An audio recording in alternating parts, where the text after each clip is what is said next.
Hey everyone, thanks for joining me today.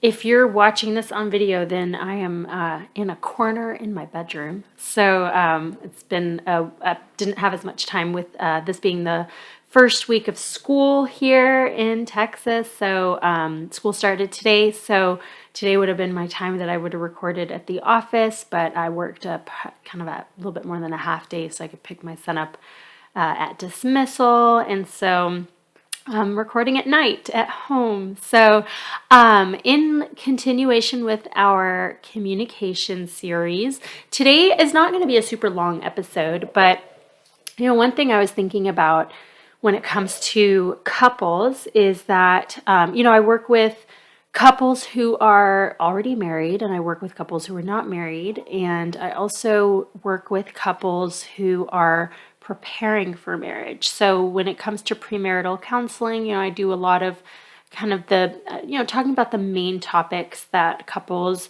should try to discuss before they commit to a marriage and a life together.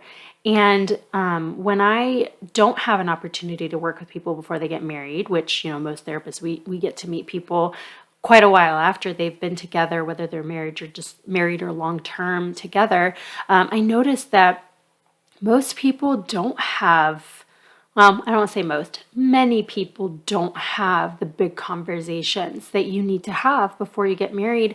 And that could be for a number of reasons. It could be because you didn't know to talk about those things. Maybe no one was giving you the guidance about the important topics to discuss and make sure you're on the same page about. It could be because you didn't get an opportunity. You may have just gotten married really quickly, or circumstances could have led to where you really didn't have a long dating relationship, so you didn't get a chance to cover some of those. And then sometimes I think people cover those topics, but then as things change, and everyone changes, no matter who you are growing in your opinions and your beliefs and your values as you get older. And what happens sometimes with couples is they don't talk about those things. So you could be changing, but not communicating with your significant other about this change. And before you know it, you kind of change and grow in a different direction from your spouse.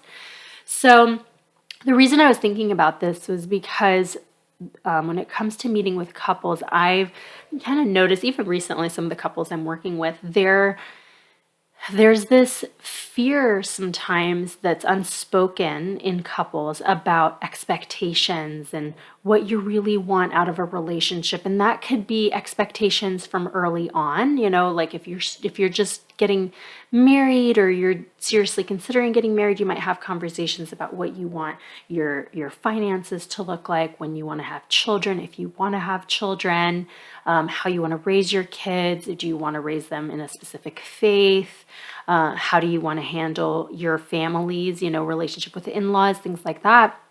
And so in couples that I work with, a lot of the times, they've been together for a long time, but these things are still problematic topics. They're causing arguments or conflict. And what I find when I sit down to work with these couples is that a lot of them have never actually talked them through. They just kind of dealt with whatever they were doing, whatever stage of their relationship they were in, and they handled it and then they moved on, but they don't think ahead very often. And again, that's for multiple reasons. Some people are forward thinkers generally, they're planners and they want to know what the next step is. And a lot of people just kind of go with the flow, they're just kind of more live day by day, or, year by year or whatever. But what happens is when you don't have these important conversations, you might come to a crossroads in your marriage or in your relationship where you have, decisions to make or obstacles that you face, and you don't really know what to do as a couple. You know what you want to do individually, but you're not on the same page. And so then it leads to conflict. So let's say you find out that you are, you have to make a decision about a family situation, and you haven't really discussed with your spouse what your opinion is. Let's say your in-laws want you to take your kids to church or something like that, and you're not interested in doing that. Well, if you've never talked about it as a couple and you've never made the decision about, hey, how are we going to handle these things with our family who potentially might have different belief systems than we do, then now you're left, trying to scramble to come up with these things together. And if one person, let's say you want your kid to go to church, but your significant other is not interested in that and they don't want your kid to go to church. Well, now that's a problem. Now you are wanting to raise your kids very different ways. And it's, it could potentially be it could turn into a bigger issue because we're talking about faith and beliefs and family and things like that. So, the reason I bring this up is, if you have the luxury of not being married yet and can have these conversations, please look into that. If you're a dating couple or an engaged couple, I want you to make sure that before you get married, that you have some really important conversations. If you're already married and you haven't had children yet, I really want you to have some in-depth conversations with your spouse about what does having children look like for you? What do you want to do as far as raising them? And, how do you want to balance your relationship when you have children? How do you want to manage your finances? How do you want to manage grandparents? All of that. And some of these things seem like simple, like we'll just figure it out. And I'm telling you, a lot of this stuff, yeah, you will just figure it out, but most of it needs to be figured out beforehand. You do need to figure out what is the foundation for how you're raising your kid? What is the decision as far as who's working, who's staying home, or are you doing daycare? Can you afford to do daycare? All those things. So if you are already married, you've already hit these milestones, you have the kids, you're raising the kids, and you really don't, it's done. You can't have conversations about something, plan ahead for something that's already happened. Well, it's never, ever too late to sit and talk about expectations, because if you have children, then you know that every step of those kids' development in your life and every step of your parenting journey comes with new things, and you will face new decisions that you have to make and new things that your children are going through that you have to figure out how to help them with. And so at the end of the day, the most important thing is that you and your spouse are on the same page with whatever your kids throw at you or whatever life throws at you. And this isn't just about kids, it's about, pets and jobs and where you want to live and how you want to manage your money and all of that. Because what happens a lot of the time, what leads to conflict in my experience, is when you are not on the same page anymore, that you want something that either the other person doesn't want the same thing, or you expect that they're going to disagree, so you don't even bring it up to begin with. And that brings me to this idea of being afraid to bring something up to your spouse. And I'm not meaning it afraid like you're going to get in trouble or they're going to get mad at you, but more the fear of the disagreement. A lot of people worry that if they bring up a topic that could potentially be maybe turbulent or just potentially uncomfortable, like a confrontation of some sort, that it would lead to a bigger issue, or it could bring up maybe things from the past, or you just don't like to disagree, or some people are just not confident enough to make their opinion known, and so they just keep it in. And so if you find that you have this experience of not being really confident to speak your mind or to share your opinion, that's something that I really, really want you to just first be aware of and acknowledge that within yourself, that you might hold back on opinions or thoughts or beliefs about your life, your marriage, your children, your home, your kind of lifestyle, because either you feel like you shouldn't have a voice because of whatever dynamic you might have in your family or your culture or whatever, or because you're scared that your opinion's not going to be taken seriously, or because you just feel like the other person doesn't really listen very well. They like to make all the decisions and they don't really like input from other people. Or that it'll seem like, well, some people don't want to make a suggestion because the suggestion was made to them. And so then if if someone suggested it to you and you bring it to your spouse may be like, well, you're just bringing this up because so-and-so told you. Yeah, and that could be the case, but that idea could have been really good for your life or your marriage, and you just want to explore it or have a conversation. And so there are different reasons why people hold back. But what I find is when I'm working with people who don't feel very comfortable opening up or challenging or debating a decision in a marriage, what I find is that those people have other aspects of unhappiness in their life, and that leads to unhappiness in the marriage. And when you have two people in a relationship and one of those people is unhappy, then it's very difficult to have a healthy, happy, functional relationship. You can have periods of happiness, but if there is a foundational issue in your relationship that leads to dissatisfaction or unhappiness on one or both parts of the relationship, then that's something that's going to continue to be kind of rooted into your relationship. So you have to figure out, if it's the discomfort of opening up and sharing your opinion, or if it's an issue from the past in your relationship that you haven't addressed. Maybe there is something that happened and you just kind of moved on. You didn't address it because you didn't want to create conflict, or you guys fought about it, but then you just swept it under the rug and moved on, or whatever. If there is some issue in your marriage that you have left unaddressed that is, still rooted in there, or if there's something you personally are unhappy about, you haven't addressed, you haven't talked about, then it's going to make it really difficult to deal with more current, like if something comes up now with your kids or in your home that you have to address and you aren't comfortable talking about these things, or you're scared to talk about these things, or you guys have a history of sweeping conflict under the rug or avoiding conflict, then you're going to have a really hard time dealing with things that come up. And the reality is, there's only so much you can avoid or ignore before it starts to impact you, especially if you're dealing with children. We live in a day and age where kids are exposed to so much online and have so much access to things on the internet, social media, all of that, at some point you're going to have to deal with something with your children, something that they've done or they've been experiencing or exposed to. And if you guys don't know how to talk about these things as a couple, then it's going to be really, really hard to handle a super stressful situation where you both feel lost or confused or, embarrassed or whatever.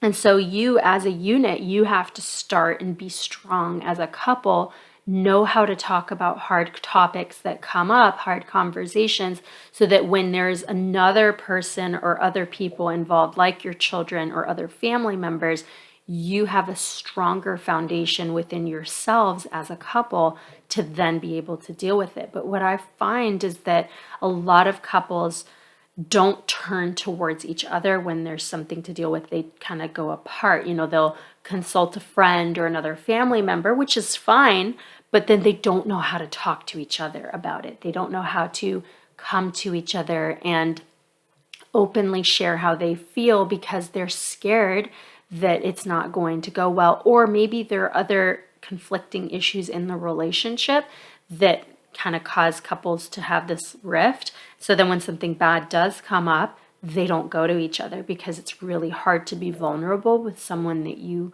are experiencing other kinds of hurt or things like that. And so, I'm looking at this through the perspective of, like two perspectives, I guess, the premarital and the later on in marriage, right? And I'm trying to look at, what if certain people knew to address or prepare for certain things in their future, what would that look like differently now in their marriage? And it's, it's the, I don't know, it's, what you don't know what you don't know, but we do know that in relationships, there are certain key things that do come up in relationships that we all have to address in our relationships. And so, I'm sure if you have been with your spouse for any length of time, you can think of things that you had absolutely no idea how to handle when it came up. And there's, all you can do at the time is just take one step at a time and try to get through it as best as you can. But today, wherever you are in your life, in your stage of life with your significant other, your kids or whatever now, I do want to ask you, stop long enough to think about what are the things that you wish you would have been prepared for a little bit more? What are the things you wish you would have learned about that would have made your marriage easier, that would have made talking to your spouse easier? And whatever those things are, I want you to think to yourself, okay, are there certain conversations that we need to be having more often, because those things are going to come up from time to time? Like, let's say that you guys didn't really know how to balance, your budget, or didn't know how to manage your finances. Well, that's something that you are going to have to deal with for the rest of your life. So if there was a period of time where your finances were really, really stressful for you, how did you handle that? Did you come together, or did you just scrape by and survive until it wasn't as much of a problem anymore? If that was to come up again, would you know how to handle it, or would it be overwhelmingly stressful again? Would you fight about it, or would you talk about it? Would you come together to try to find a solution, or would you blame each other for being part of the problem? Same with kids. If you have children, then at some point your kids have challenged you and they've misbehaved, or they've done something that you had to try to figure out how to deal with. And whatever that was are there more conversations you need to have with your spouse? If you have teenage kids, are you guys talking about what you're going to do if your kids get in trouble online, or they get in trouble in a relationship and do something they're not supposed to do, if they get drunk or they use drugs? Are you talking about what would your approach be? Are you talking about being on the same page? Are you talking about your opinion? Or are you waiting for things to come up, then deal with them? And of course, like, you can only prepare for so much. You can't predict everything. But there are certain things, children, finances, faith, family, intimacy, death, even, people talking about what happens if one or both of us die. What happens to our kids? Do we have a will? Who will take care of our children? Who's going to handle our finances? These are conversations that people don't have a lot of the time for whatever reason. And then it leaves, something, heaven forbid, happens.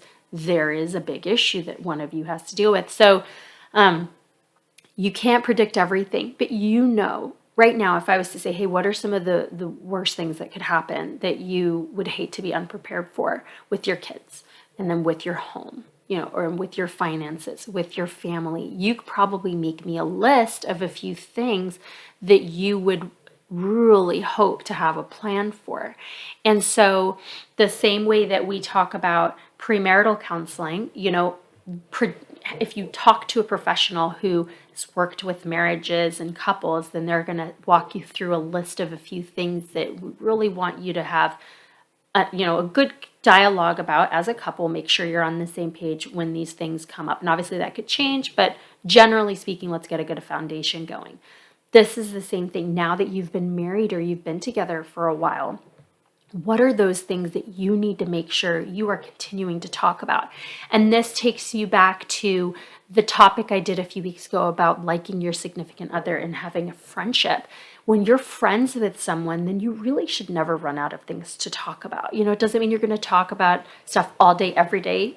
That would be exhausting. But when you see each other after work, or at the end of your day, or you're in the car together, there's always something to talk about. And this is one of those things that might not organically come up, but you need to make sure you're bringing it up. Don't let your relationship get stagnant. Don't get to a point where you're just, what I tell some people, especially, people in their 20s and 30s and even 40s, when they're in a rut, I'm like, man, you're too young to be so old and boring. Like, no offense to older people, but when you are ripe in your marriage and you've only been married, 5, 10, 15, 20 years, honestly, there's no end to it. But especially in those first, 5, 10, 15 years, if you're stuck in a rut and you don't like each other and you don't talk to each other, you don't go out, you don't do anything fun together, that's sad. Like, you have to make an effort. You're not going to wake up every day and say, oh, I can't wait to go do something fun today. No, you're exhausted. You have work, you have kids, you have life.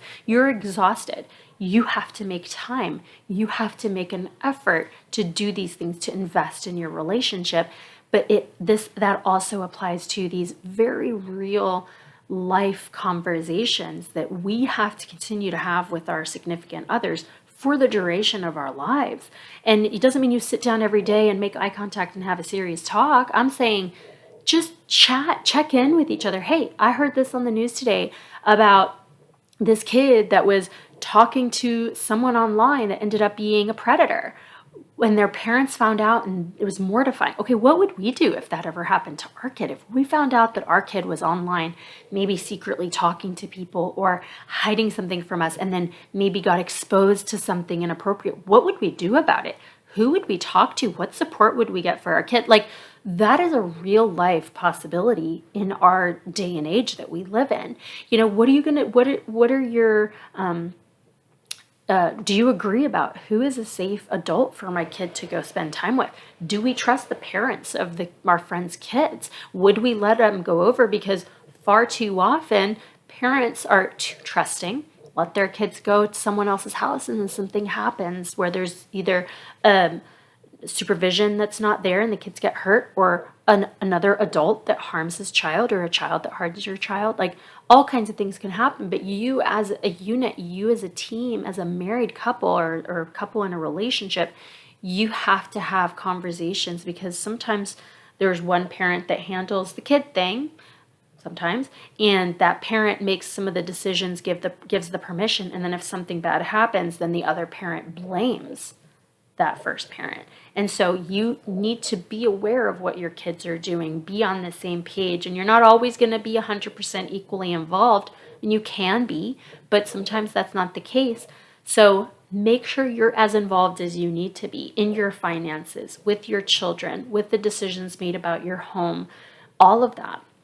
Because if there's an imbalance and you don't know what's going on in that aspect of your life or of your family, then that creates a kind of a crack in that foundation that could get bigger and bigger, to where either something could happen you need to step in and address or fix, and you don't know how, or, in certain situations where someone, is maybe not loyal to the relationship and steps out and does something, then you have no way of knowing when there's a problem. So have conversations, be involved. We've talked about the right timing to talk about things, the right tone, the right body language, the right just approach, all of that. So you're learning, I hope, how to have some hard conversations, what not to say, how to be mindful of yourself and your mood, and when you need to wait and when you need to address it.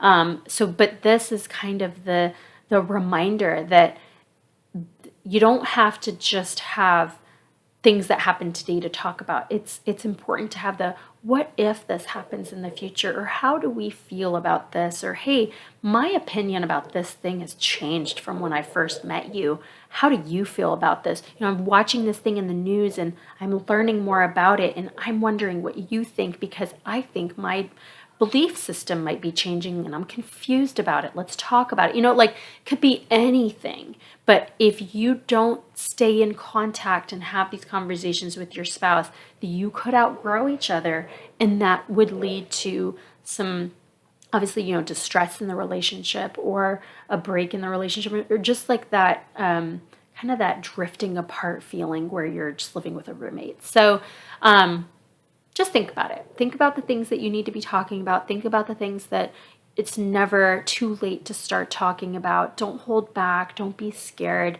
Just confide in each other. And if there's a reason that you can't confide in each other, you need to address that, whether with a counselor or just with each other, and say, hey, I have this thing I don't like talking to you about, because when I do, you get upset, or you make me feel stupid, or whatever. So there's always a way around those things, whether you're going right through them and you're dealing with them, or you're addressing them from a kind of a roundabout way with support or whatever. So something for you to think about. And I hope you have a great rest of your day. All right. Thank you. Bye.